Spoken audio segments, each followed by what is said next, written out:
Tamparan ini adalah yang kau layak terima. Hingga melihat semua orang kaya dan berkuasa yang memberikan penghormatan kepada gadis bodoh di sampingnya. Barulah Sang Cheo menyadari, di depan ini, gadis yang telah dilindunginya selama 5 tahun. Ternyata adalah putri keluarga Su. Ternyata 5 tahun yang gadis itu mendirikan perusahaannya sendiri. Dan dalam waktu kurang dari 2 tahun, mengembangkannya menjadi sebuah grup yang bernilai miliaran. Namun pada hari konferensi pers perusahaan, dia justru mengalami penculikan oleh suami yang jahat dan wanita yang berniat untuk menguasai semua hartanya. Dan gadis itu juga dalam insiden terluka dan menjadi bodoh. Akhirnya diusir tanpa ampun oleh suaminya. Untungnya CEO menampungnya.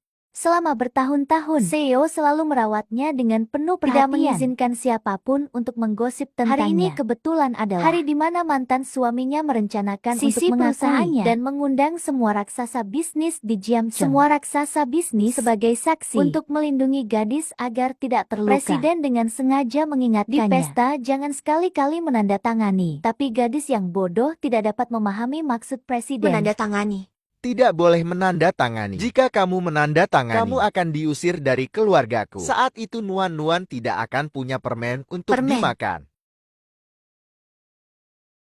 Permen Nuan dimakan oleh paman. Apakah Nuan-Nuan ingin mentraktir paman? Tuan muda kita sudah sampai di hotel. Tuan muda mohon maaf jika saya berbicara terus terang. Nona Su memiliki kecerdasan setara dengan anak 3 tahun. Dia tidak akan bisa mengingat apa yang kamu katakan. Siapapun yang berani menyentuhnya malam, saya tidak keberatan memberitahu kamu konsekuensi dari membuat saya marah. Namun pada saat itu, wanita licik itu juga tiba di pintu hotel. Dia dengan bangga berpikir, setelah malam ini, dia bisa sepenuhnya menguasai perusahaan gadis dan terbang bersama pria brengsek. Saat itu dia melihat dengan gadis yang tertidur di dalam mobil. Jadi dia segera memerintahkan pengawal untuk menarik gadis itu keluar. Namun pengawal itu saat menarik gadis menyenggol kepala gadis itu ke pintu mobil. Dan justru karena tabrakan yang tidak terduga gadis itu tiba-tiba pulih. Memori yang terpendam selama 5 tahun. Dia langsung ingat bahwa dia adalah putri terkenal dari keluarga suhu di dunia yang tragisnya ditipu, menikah oleh pria brengsek, terjebak hingga menjadi bodoh. Melihat wanita licik yang menyiksanya. Setelah gadis itu turun dari mobil, memanggilnya. Namun wanita licik yang tidak peduli hidup atau justru mengejek gadis itu dengan sinis. Hei bodoh, sudah bangun. Aku benar-benar iri padamu. Sudah diambang kematian, masih bisa tidur nyenyak bodoh. Kamu pasti tidak tahu apa yang aku bicarakan sekarang. Tapi tidak apa-apa. Yang perlu kamu tahu, menjadi istri Gu Xiaoting, nyonya rumah keluargaku.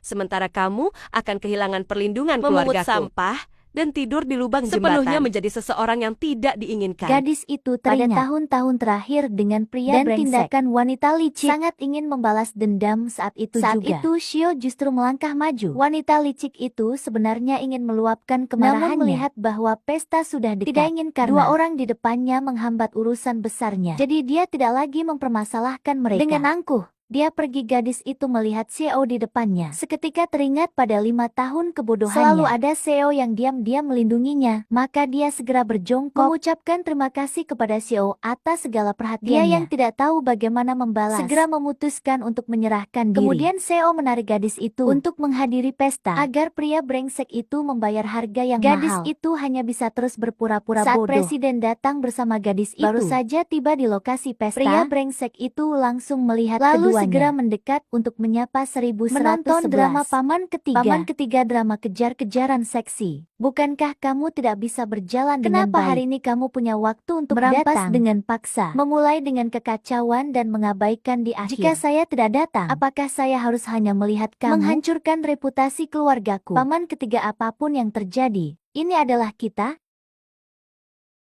Saya